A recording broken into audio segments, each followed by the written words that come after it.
السلام عليكم متابعينا الأعزاء، مرحبا بكم. نستعرض لكم التشكيل الرسمي لمنتخب إنجلترا والولايات المتحدة الأمريكية.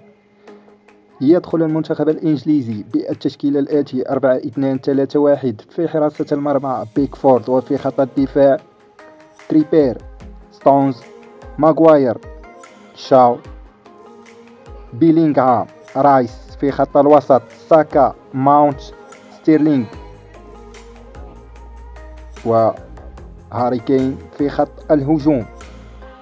أما بالنسبة للمنتخب الأمريكي فنجد في حراسة يدخل بالتشكيل الآتي: 4-3-3. في حراسة المرمى تيرنر، في خط الدفاع ديست، زميرمان، ريم، روبنسون.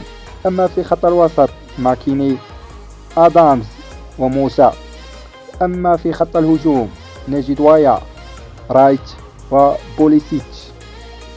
المباراة ستنطلق ابتداء من الساعة 10 بتوقيت مكة المكرمة، والثامنة بتوقيت غرينتش +1. فرجة ممتعة.